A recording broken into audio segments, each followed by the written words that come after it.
Hello friends, welcome to my YouTube channel. ഇന്ന് നമ്മുടെ ഇവിടെ ചെയ്യാൻ പോണത് മഞ്ഞ സാറ്റൻ റിബൺ കൊണ്ട് കുറേ വ്യത്യസ്തമായിട്ടുള്ള ഫ്ലവേഴ്സാണ്.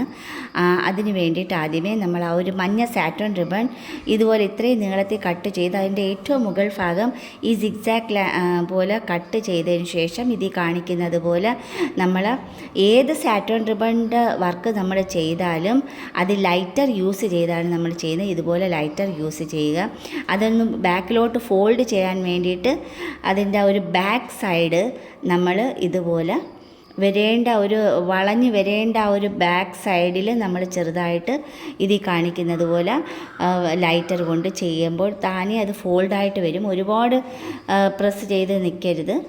അതുപോലെ ഫോൾഡ് ചെയ്തിട്ട് ഒരുമിച്ചത് ഒട്ടിച്ചെടുത്തതിന് ശേഷം അതിൻ്റെ സെൻറ്ററിൽ വെക്കാനായിട്ട് കുറേ പൂമ്പൊടി, അതായത് പിപ്സുകൾ എടുത്ത് അത് നമ്മൾ ഒരു കമ്പി എടുത്ത് നല്ലതുപോലെ ടൈറ്റായിട്ട് വളച്ച് താഴോട്ട് ചുരുട്ടി ഇതിൽ കാണിക്കുന്നതൊക്കെ ചുരുട്ടി നല്ലൊരു പ്രസ് ചെയ്ത് വെക്കുകയാണ് ചെയ്യുന്നത്. ഇതുപോലെ നമുക്ക് ചെയ്തെടുക്കാൻ പറ്റും. അതുപോലെ തന്നെ അത് ഏറ്റവും സെൻറ്ററിൽ വെച്ചുകൊണ്ട് നമ്മൾ ആ ഒരു ഫ്ലവർ നമ്മൾ ഒട്ടിച്ച് വെച്ചിട്ടുള്ള ബാക്കിലോട്ട് ഒട്ടിച്ച് ഒരു 4 ഇതളുകൾ ചേർത്താണ് ഒട്ടിച്ച് വെച്ചിരിക്കുന്നത്. അത് അതിൻ്റെ അകത്തോട്ട് വെച്ച് ഇതുപോലെ ചുറ്റി എത്ര നീളത്തിൽ വേണോ നമ്മൾ അവിടെ അങ്ങനെ പ്രസ് ചെയ്തതിന് ശേഷമാണ് ഈ ഒരു നൂല് ത്രെഡ് കൊണ്ട് നല്ല രീതിയിൽ ടൈറ്റായിട്ട് ഇത് കാണിക്കുന്നത്. ടൈറ്റായിട്ട് വരിഞ്ഞ് കെട്ടി വയ്ക്കുക. അതിനുശേഷം അതിൽ നമ്മൾ ഗ്രീൻ ടേപ്പ് കൊണ്ട് ചുറ്റി അത് നല്ല ടൈറ്റായിട്ട് തന്നെ ചുറ്റി വരിഞ്ഞ് വെക്കുകയാണ് ചെയ്യുന്നത്. ഇതുപോലെ ഒരു കൂട്ടം ഫ്ലവേഴ്സ് നമുക്ക് പല സൈസ് ബൊക്കകളായിട്ട് നമുക്ക് എടുക്കാവുന്നതേ ഉള്ളൂ. ഇതിപ്പം ഫ്ലവർ ആൻഡ് ലീവ്സ് ആയിട്ട് ചെയ്യാണ്. ഒരു ഫ്ലവർ ബേസിൽ ക്രിയേറ്റ് ചെയ്യാനായിട്ട് നമുക്ക് വേണമെങ്കിൽ വാൾ ഹാങ്ങിങ് ആയിട്ടും ഇത് ക്രിയേറ്റ് ചെയ്തെടുക്കാം. അതിന് താഴോട്ട് നമ്മൾ ആ കമ്പിയിൽ ചുറ്റി വരിഞ്ഞെടുക്കുക. ഇനി അതിൻ്റെ ഒരു ലീവ്സിന് വേണ്ടിയിട്ട് ഞാൻ കുറച്ച് നീളത്തിൽ, അളവൊന്നും നോക്കിയിട്ടില്ല, നമുക്ക് വേണ്ടുന്ന രീതിയിൽ നീളം അനുസരിച്ച് കട്ട് ചെയ്ത് 2 ലീവ്സും 2 സാറ്റൻ റിബണിൻ്റെ പെറ്റൽസും കൂടി നമ്മൾ ഒരുമിച്ച് വെച്ചാണ് ഈ കട്ട് ചെയ്യുന്നത്.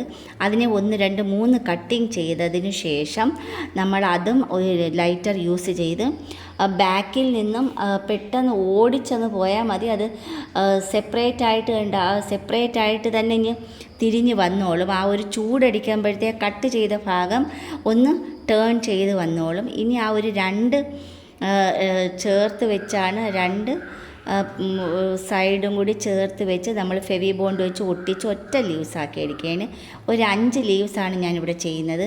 ഇനി അതിൻ്റെ സെൻറ്ററിൽ വെക്കാനായിട്ട് ഗോൾഡൻ വയർ, അതിൽ നമ്മൾ ഗ്രീൻ ടേപ്പ് ചുറ്റി അതിൻ്റെ സെൻറ്ററിൽ ഫെവി ബോണ്ട് വെച്ച് ഒട്ടിച്ച് വെച്ച് ബാലൻസ് നമ്മൾ ഇതുപോലെ നിവർന്ന് നിൽക്കുന്ന വല്ല ത്രെഡും ഉണ്ടെന്നുണ്ടെങ്കിൽ നമുക്ക് ആ ഒരു ലൈറ്റർ യൂസ് ചെയ്ത് അത് ചെറുതായിട്ട് ചൂടാക്കുമ്പോഴത്തേക്ക് അതിൽ ടൈറ്റായിട്ടിരുന്നോളും. ഇനി ലീവ്സും ഫ്ലവേഴ്സുമായിട്ട് ഇതുപോലെ നല്ല മനോഹരമായിട്ടുള്ള ഫ്ലവേഴ്സ് നമുക്ക് ഏത് കളറിൽ വേണമെങ്കിലും ക്രിയേറ്റ് ചെയ്തെടുക്കാം. അതിൻ്റെ സെൻറ്ററിൽ വെക്കുന്ന പിപ്സ് ഞാനത് പിങ്ക് കളറാണ് യൂസ് ചെയ്തിരിക്കുന്നത്.